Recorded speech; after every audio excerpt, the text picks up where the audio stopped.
Thanks for tuning in. I'm the Gangster Nerd, and I'm about to educate you on SCP-060. Object Class, Keter. Special Containment Procedures. The grove which contains SCP-060 is currently contained in a series of specially constructed greenhouses at Satellite Site 66060. Specimens are to be pruned regularly to keep at a manageable size. Personnel are banned from smoking while within 5 kilometers of Satellite Site 66060. Personnel are to refrain from bringing lighters, matches, tasers, or any other tool readily capable of starting a fire into Satellite Site 66060. SCP-060 specimens are to be watered twice daily and checked weekly for dead plant matter and saplings. Dead matter and saplings are to be pruned, shredded, and composted properly in the dedicated facility on site.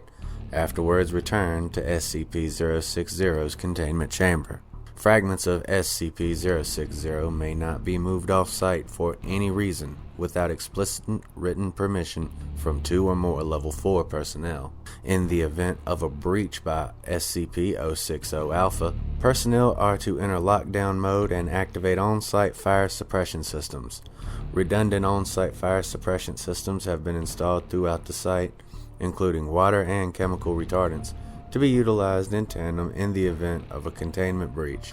Portable extinguishers are to be kept available at all times. Containment Chamber 060-Alpha-001 is a dedicated circular containment chamber designed to contain SCP-060-Alpha during testing. This chamber is constructed of concrete with a 2-meter thick asbestos coating, with a series of chimneys to allow for ventilation of heat during containment.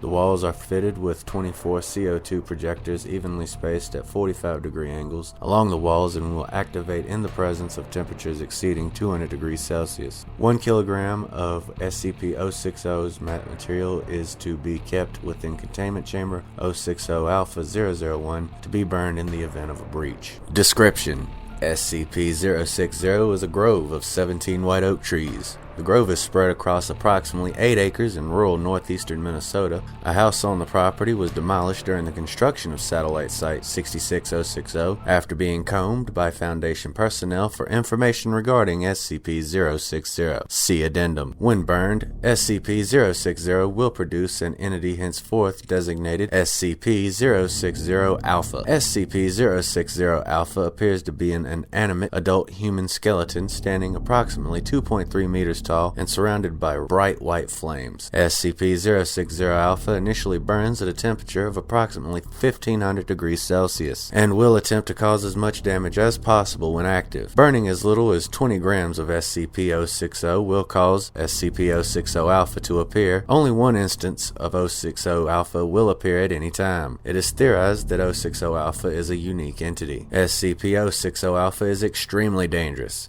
Having proven to be hostile and relatively intelligent, it appears to be a single recurring entity, showing a growing familiarity with the Satellite Site 66060's layout over the course of several manifestations. When given the opportunity, it will throw itself bodily at flammable materials in an effort to cause as much damage as possible and assault personnel with a focus on grappling and strangulation. Additionally, it is proven capable of running at speeds up to 80 kilometers per hour or 50 miles per hour in short bursts and leaping approximately 5 meters from a running start. Due to the extreme temperatures produced by 060-Alpha during the initial stages of manifestation, along with its physical capabilities, it is capable of causing large, uncontrolled fires and widespread property damage if left unchecked. SCP-060-Alpha appears to intentionally avoid burning instances of SCP-060 when becomes active. If SCP-060-Alpha is introduced to a high enough volume of water or other flame-retardant material over a short amount of time, it will begin to weaken to the point that it will collapse into dust. Collapse will occur suddenly with little warning. SCP-060-Alpha will continue to pose a threat up until its collapse. The volume of suppressive material required to subdue SCP-060-Alpha is markedly less than would be expected to quench a heat source of its intensity, with volumes of approximately 500 liters proving sufficient. Acres burned by SCP-060-Alpha will begin to yield sapling instances of SCP-060 over the following 4 to 6 weeks. Only one wave of sapling growth will follow any given containment breach. Said saplings are easily pulled and should be composted posted and supplied to SCPs 060's normal containment chamber. Additional information regarding 060. Property containing SCP-060 contained a burned-out, secluded house upon Foundation acquisition. According to civilian sources, the house's previous owner was Jonathan Corhill, who is reported to have been a somewhat solitary eccentric, with a tendency towards bitterness and nihilism. Mr. Corhill was reported as a missing person in late 1998, several months after having suddenly cut off all ties to family members and friends. The last person to have had contact with Jonathan Corhill was his brother Christopher via telephone call. According to his brother, Corhill had developed an interest in the study of Victorian-era occultism. Furthermore, he reported that Jonathan Corhill had seemed normal up until the phone call, at which point he told Christopher never to contact him again. Later in the year, a mail carrier visited a home to deliver a notice of foreclosure, finding it instead a burned-out shell. Examination showed that the fire began in the living room in the general vicinity of the fireplace. It is now assumed SCP-060 Alpha manifested within the house, while Corhill burned SCP-060 in the fireplace. Consider SCP-060 Alpha's nature. While the house was not entirely destroyed during the alleged manifestation, is as yet unknown. No human remains were found within the structure. Jonathan Corhill's whereabouts and whether or not he is dead are currently unknown. So,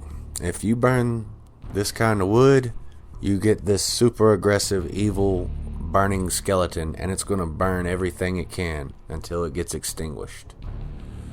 Imagine figuring this out the hard way. Oh well. I'm Walt, the most gangster nerd on YouTube, and I'll be seeing you soon enough.